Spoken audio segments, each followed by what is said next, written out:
27 апреля. Ну что, похоже, мы переходим в очередной этап переговорных процессов, который именно что отличается от предыдущих. Как будто бы на пороге какой-то кульминационной части. Но для того, чтобы понять, что да как, давайте сначала по традиции поговорим о ситуации на фронтах. Незадолго до того, как я пошел записывать эту сводку, по лентам новостей пошли видеозаписи с докладом начальника Генштаба Валерия Герасимова, в котором он сказал, что освобождение Курской области завершено, поскольку был освобожден последний населенный пункт Курской области, бывший под контролем ВСУ. Это поселок Горналь. За день до этого, в пятницу, Минобороны России также сообщила об освобождении другого населенного пункта – хутора Олешня. Ни по Горналю, ни по Олешню мы пока объективных подтверждений взятия их под контроль российских сил не видели. Хотя украинский мониторинговый проект Deep State сейчас оба населенных пункта относят к серой зоне. В начале и середине недели были видеозаписи боев около этих населенных пунктов. Продвигались российские войска там очень медленно. Пока что больше похоже, что опять взяли территорию, что называется, в кредит. То есть бегут впереди паровоза и получают награды за взятие того, за что бои еще не закончены. Собственно, Генеральный штаб Вооруженных сил Украины в ответ заявил, что армия Украины продолжает удерживать определенные позиции. В докладе Герасимова меня отдельно позабавило, как он отметил силы подземного десанта, которые пробрались по газопроводу в тыл противника.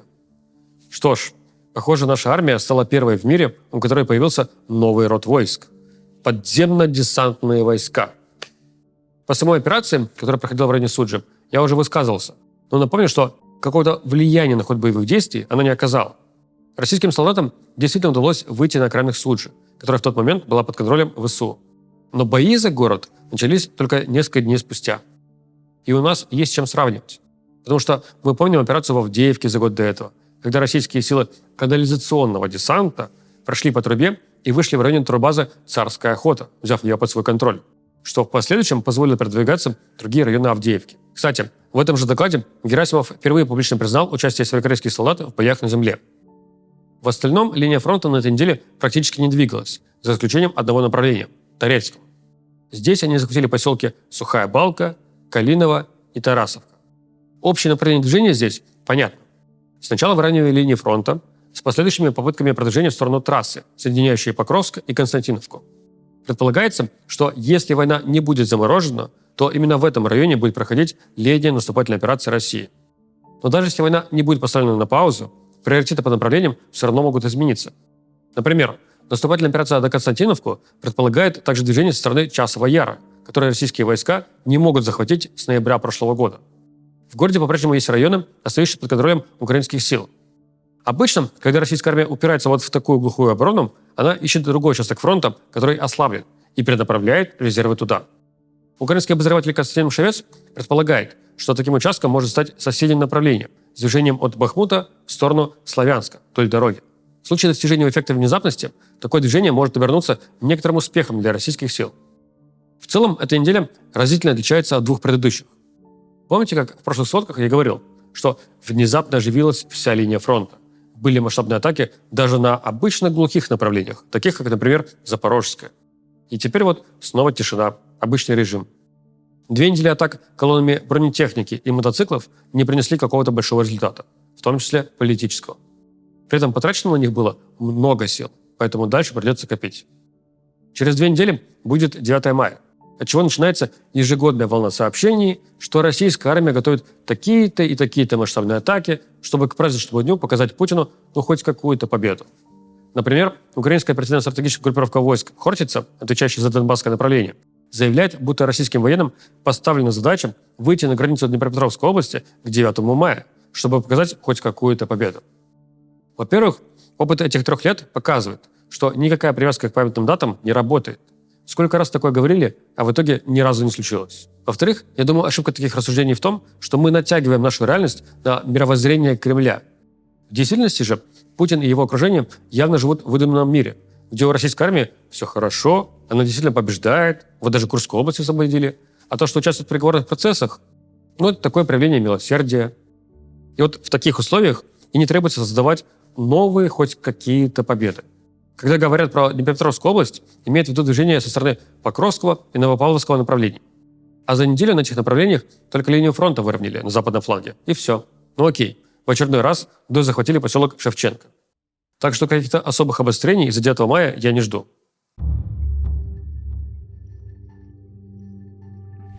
После окончания 30-часового пасхального перемирия, объявленного Путиным на той неделе, снова пошли массовые обстрелы украинских городов.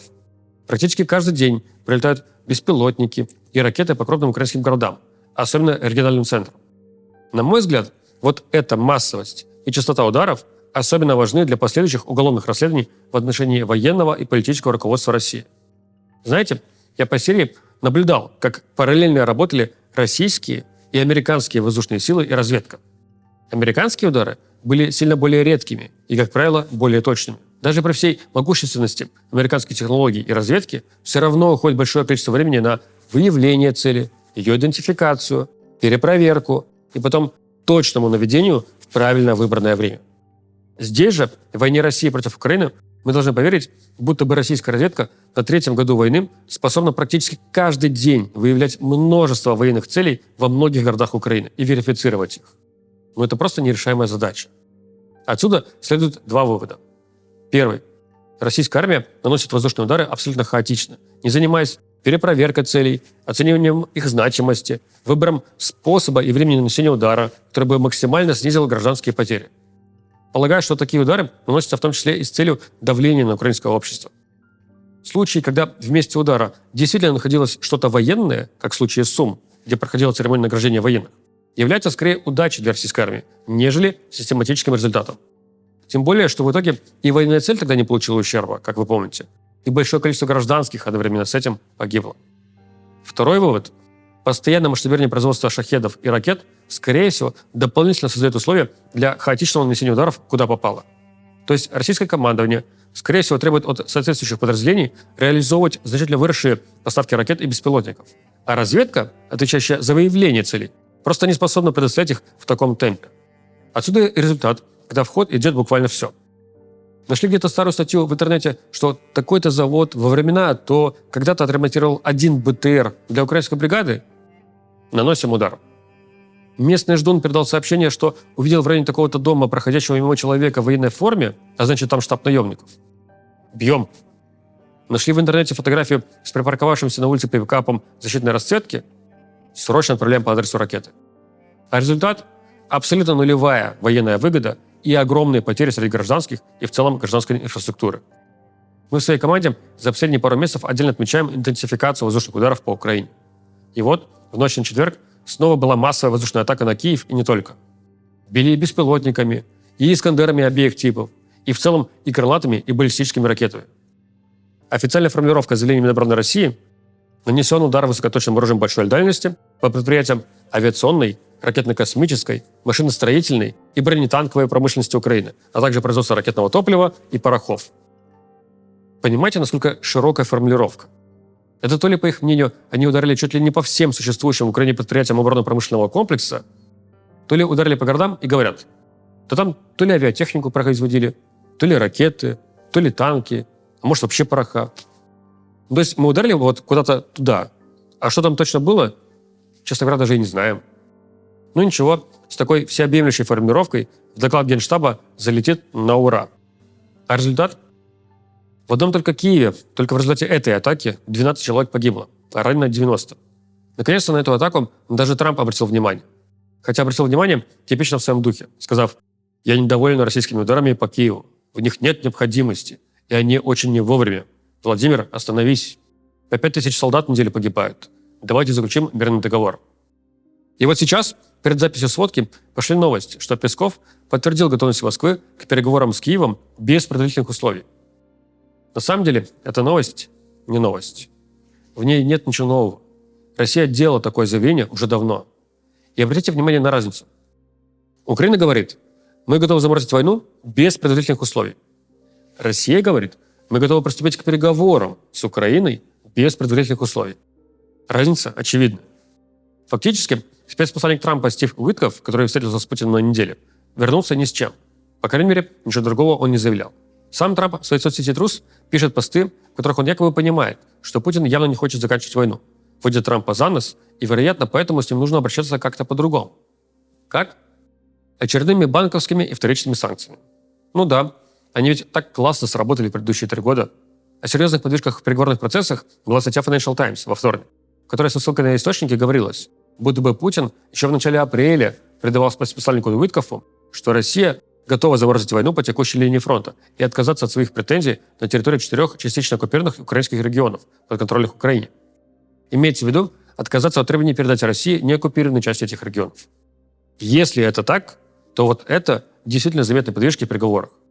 Как будто Кремль действительно начал понимать, что может упустить свой шанс на замораживание войны на более выгодных для него условиях. С другой стороны, это просто источники. То есть, по сути, просто слухи.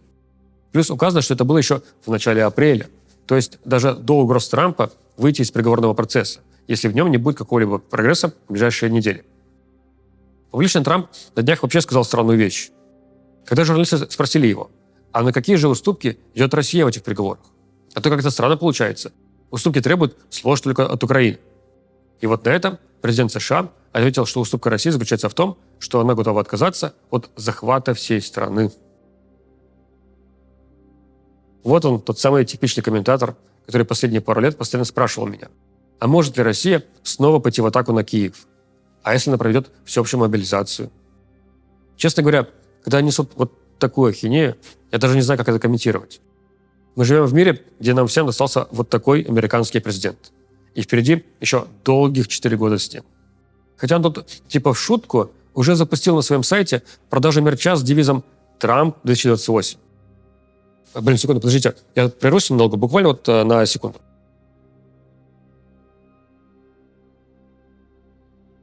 Да, извините, я просто сходил глянуть в окно, проверить, что может там за окном российский флаг уже развивается. Вроде нет, пока не видно. Плюс пошли заявления, что Америка передала сторонам свой проект соглашения о замораживании войны. И если стороны не примут его, то США умывают руки, выходят из процесса и дальше разбирайтесь сами. Согласно этому проекту соглашения, США признают Крым российской территорией. Другие оккупированные Россией территории Америка не признает. Но они останутся под контролем России. Украина откажется от вступления в НАТО, плюс под вопросом будет вступление в Евросоюз. Плюс будут отменены все санкции, введенные в отношении России с 2014 года. А также активизируются экономические отношения между Россией и США. А Запорожская атомная электростанция перейдет под оперативное управление Америки. Я отдельно отмечу, что признание аннексированных территорий для Трампа не в новинку. В 2019 году Трамп признал суверенитет Израиля над Голландскими высотами, а большинство стран мира считают их временно оккупированными сирийскими территориями. В декабре 2020 года ради нормализации отношений между Марокко и Израилем он признал суверенитет Марокко над аннексированной частью Западной Сахары. Так что примеры признания аннексии в мировой практике уже были. Причем все они происходили от того же самого человека, как видите. На фоне всего этого цирка пришли неприятные новости и из Европы. Коалиция желающих теперь стала коалицией не особо желающих. Напомню, что это отдельная группа европейских стран, которые в случае заключения соглашений о прекращении огня готовы были выделить силы для гарантии безопасности Украины. Давно предполагалось, что силы будут построены на базе существующего британо-французского экспедиционного корпуса, к которому уже присоединятся другие желающие европейские страны. И вот они будут присутствовать в Украине на земле. Теперь же издание The Times пишет, что Великобритания уже не желает отправлять свои войска в Украину. И о том же думает и Франция.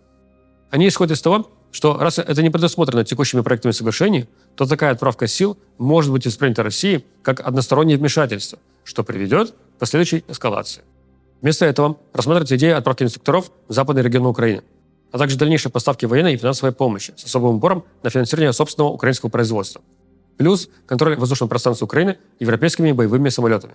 Ну и в конце сводки хочу посоветовать вам почитать материал важных историй про 21-летнего Майкла Глосса, погибшего в апреле прошлого года на Донбассе, воевавшего на российской стороне. Как оказалось, он сын заместителя директора ЦРУ по инновациям.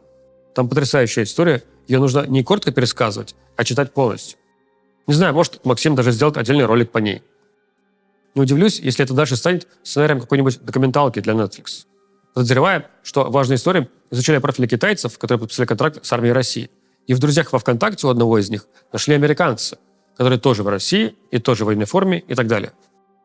Представляю, какое было их удивление, когда они обнаружили, чей он сын. Вот такие интересные новости у нас были на этой неделе. Увидимся с вами через 7 дней. Пока.